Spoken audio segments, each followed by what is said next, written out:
A strict professor put her new student on the spot, expecting him to fail. Instead, she ended up exposing her own bias in front of the entire class. The lecture hall was silent, except for the rhythmic scratching of chalk against the board. Dr. Margaret Whitmore, a veteran professor at Stanford, moved with precision, writing out an intricate calculus equation before turning to face her students. Her sharp eyes scanned the room, pausing just a little longer on the new face sitting near the back. Jamal Richardson. He wasn't supposed to be here. Not in her class. Not at this level. At least, that's what she believed. "All right," she said, dusting off her hands. "This one should challenge even my best students." Her gaze lingered on the front row. Students she'd personally mentored. Ones who came from elite prep schools, whose parents donated to the university, whose futures in academia were all but guaranteed. Jamal sat quietly, notebook open, pen tapping against the page in a steady rhythm. Unlike the others, he wasn't frantically writing notes. He just observed. That irritated her. She folded her arms. "Since we have a new addition to the class," she announced, "perhaps Mr. Richardson would like to introduce himself." A few heads turned toward him, some with polite curiosity, others with thinly veiled amusement. Jamal looked up. "I'm Jamal Richardson. I transferred from Howard." That was all he said. No extra details, no attempt to ingratiate himself. Dr. Whitmore forced a tight smile. "Well, I hope you're prepared. This class isn't easy. I assume you have the prerequisite coursework?" "I do." His voice was even, unwavering. "Good." She turned back to the board, but something about his confidence unsettled her. She decided to push further. "Since you're here, let's see where you stand." She tapped the equation on the board. "Can you tell me the first step to solving this?" A murmur rippled through the students. First-day challenges weren't unheard of, but they were usually reserved for students she had doubts about. Everyone understood the implication. Jamal, however, didn't flinch. He leaned forward, studied the problem for a moment, then spoke. "You'd start with a partial fraction decomposition," he said smoothly, "but given the structure, a Laplace transform would be more efficient." The room fell silent.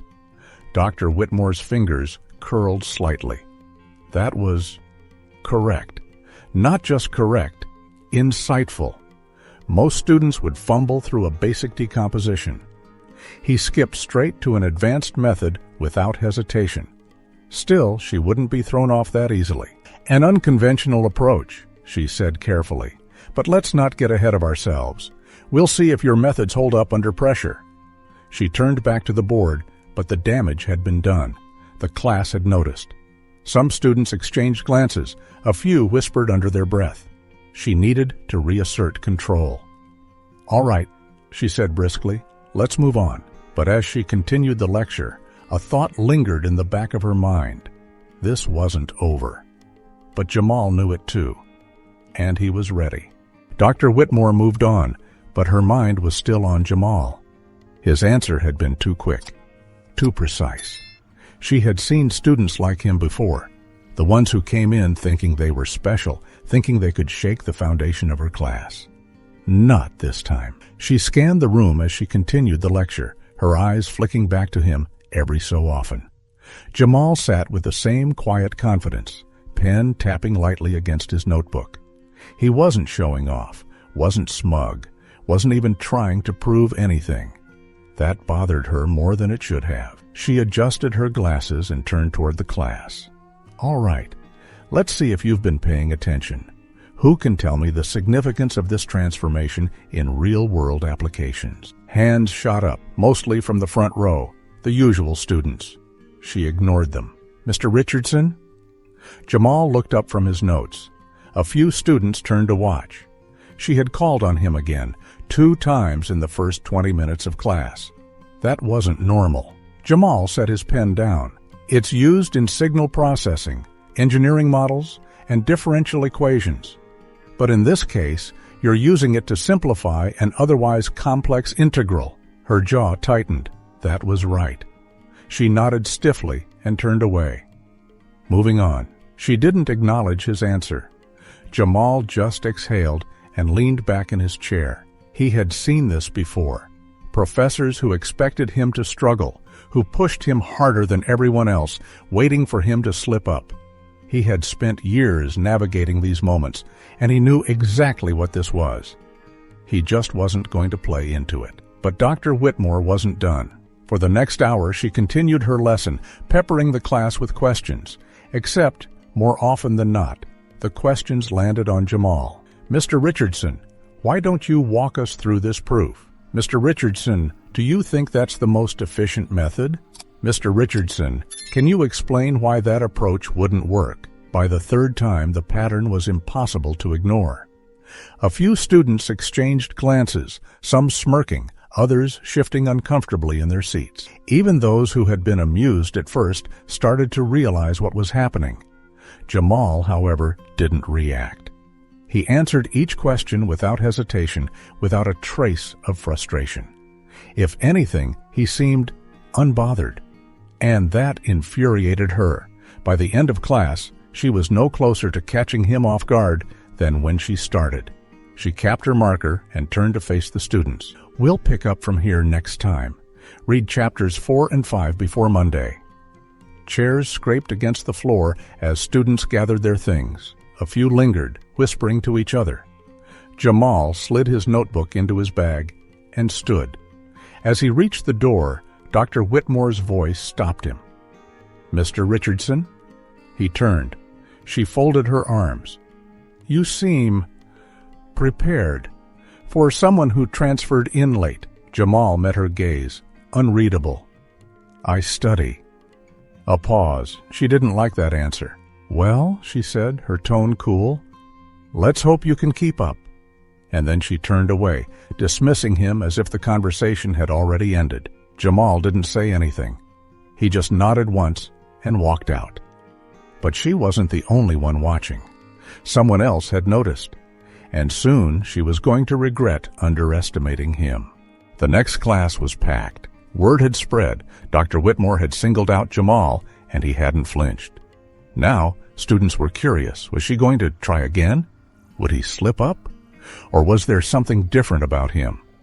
Jamal walked in as he always did, calm, focused, unbothered. He took his seat, flipping open his notebook while conversations hummed around him. At the front of the room, Dr. Whitmore was already writing on the board. Long, complex expressions stretched across the surface, the kind that made even the brightest students pause. She capped her marker and turned. "All right," she said, scanning the room. "This problem will require everything we've covered so far. It's advanced, time-consuming. Even professionals struggle with it." She paused, then looked directly at Jamal. "Mr. Richardson," she said, her voice smooth, calculated. "Since you seem to enjoy participating, why don't you take a crack at it?" A hush fell over the room. Jamal set his pen down. His expression didn't change, but there was something in his posture, a shift, a quiet readiness. A few students exchanged glances. Some smirked, sensing a trap. Others looked almost uncomfortable. They knew what this was. She wasn't just calling on him. She was setting him up. But Jamal stood, unfazed, and walked to the front. Dr. Whitmore stepped aside, arms crossed, watching. He studied the board for a few seconds. Then, without hesitation, he picked up the marker and started writing, not slowly, not cautiously, with certainty. At first, no one reacted, but then the class started to notice. The way his hand moved, fluid, precise. He wasn't pausing to think. He wasn't second-guessing. He was solving it. The whispers started. "Wait, is he actually... Hold on, I thought this was supposed to be impossible." Jamal kept writing, line after line, reducing, restructuring, eliminating unnecessary steps. The entire room was locked onto him now. Even Dr. Whitmore's expression had shifted, her usual sharp confidence replaced with something else. Minutes passed. Then, without any dramatic flourish, Jamal capped the marker, stepped back, and turned to face the class. The equation was solved. Clean, efficient, beautiful. A heavy silence filled the room. One student muttered under his breath, "No way." Another blinked at the board, processing what had just happened. And Dr. Whitmore? For the first time, she looked caught. She stepped forward, reading through his work, searching for a mistake, an oversight, anything to pick apart. But there was nothing. It was flawless. Jamal didn't say anything. He didn't gloat, didn't smirk. He just stood there, waiting. Dr. Whitmore slowly turned to him. Her face was unreadable, but her eyes told the truth. She had underestimated him. Badly. And worse, the entire class saw it. She cleared her throat. "Well," she said carefully, "that's certainly an unconventional approach, a weak attempt to reclaim control." But someone in the back of the room shifted, then stood. A voice, smooth and authoritative, cut through the air. "I wouldn't call it unconventional." Heads turned. Jamal glanced over and saw a man he didn't recognize. Mid-50s, sharp suit, a presence that commanded attention. The murmurs started again. "Wait, is that? That's Dr. Adler." "The MIT professor?" Dr. Whitmore's posture stiffened. She hadn't expected him to speak. Dr. Adler took a few steps forward, looking at the board, then at Jamal. His expression wasn't one of surprise. It was approval. "I'd call it exceptional." And just like that, the entire balance of power in the room shifted. A murmur swept through the room. Dr. Adler wasn't just any professor. His name carried weight. A leading mathematician from MIT known for his contributions to applied calculus and advanced theoretical models. And he was looking at Jamal with something rare. Genuine respect. Jamal kept his expression neutral, but he felt the shift in energy. Dr. Adler stepped closer to the board, studying the solution. He pointed at one section, nodding slightly. "This step here," he said, tapping the equation with his knuckle. "Most would take 3 or 4 extra steps to get there, but you bypassed the unnecessary transformations." Jamal shrugged. Seemed inefficient. Dr. Adler let out a low chuckle. "It was, but I haven't seen many students recognize that, especially not in real time." More whispers. Dr. Whitmore's fingers curled at her sides. She could feel the control slipping from her grasp. "Mr. Richardson," she interjected, her voice tight, "this isn't a competition. We value all approaches in this classroom." Dr. Adler turned to her, his gaze level. "Of course. But let's be honest, Margaret." He gestured at the board. "That's one of the cleanest solutions I've seen from a student in years." Jamal felt the weight of dozens of eyes on him. Some impressed, some envious, some just shocked. Dr. Whitmore forced a smile. "Yes? Well, one solution doesn't make a mathematician." Dr. Adler raised an eyebrow. "I'd say it's a start." He turned back to Jamal. "Where'd you learn to think like this?" Jamal met his gaze. "My dad," he said simply. "He's an engineer. He taught me when I was a kid, always told me to find the simplest path before I start solving." Dr. Adler nodded. "Smart man." Jamal just gave a small nod in return. Dr. Whitmore was losing ground fast, and she knew it. She needed to regain control, to remind everyone who was in charge. "Well," she said, briskly erasing the board, "this has been an interesting exercise, but let's refocus. We have a lecture to continue." A weak attempt. The students weren't paying attention to her anymore. Dr. Adler wasn't paying attention to her anymore. He was still watching Jamal. And then, casually, like it was nothing, he said, "Have you ever considered applying to MIT?" Silence. Jamal blinked. "What?" Dr. Adler shrugged. "You've got a way of thinking that's rare. We could use minds like yours." The murmurs swelled. Jamal stared at him, unsure how to respond. Dr. Whitmore stepped forward quickly. "Dr. Adler, with all due respect, this is highly irregular." He turned to her unfazed. "So is talent like this." A few students stifled gasps. Jamal kept his face unreadable, but inside, something shifted. He had spent years proving himself. Years dealing with people like Dr. Whitmore, people who expected him to fail. But now, standing here, in front of everyone, he was being offered something he hadn't even dared to consider. An opportunity. A real one. Dr. Adler handed him a card. "Think about it," he said simply. "And if you're interested, give me a call." Jamal took the card. It felt heavier than it should have. He nodded once. "I will." Dr. Adler smiled, then turned to leave. But before he did, he glanced back at Dr. Whitmore. "Margaret," he said, voice smooth, almost amused. "Looks like you might have misjudged this one." And then he walked out. The class was never going to see her the same way again, and she knew it. Dr. Whitmore stood frozen, her grip tightening around the marker in her hand. The classroom felt different now. Her authority, once unquestioned, was slipping through her fingers like sand. Students were still staring, some at Jamal, others at her. A few exchanged glances, quiet smirks forming. She had spent years commanding respect in this lecture hall. But now, in a matter of minutes, a student she had dismissed, one she had tried to corner, had dismantled that image. Jamal, meanwhile, remained calm. He wasn't gloating, wasn't basking in the moment. He simply returned to his seat, slipping Dr. Adler's card into his pocket without ceremony. Dr. Whitmore cleared her throat. "All right," she said, forcing her usual authoritative tone. "That's enough distractions for today. Back to the material." But no one was listening. The shift had already happened. She spent the rest of the lecture pushing through with equations, but the energy in the room was gone. Students whispered when they thought she couldn't hear. A few sent knowing glances toward Jamal. And he?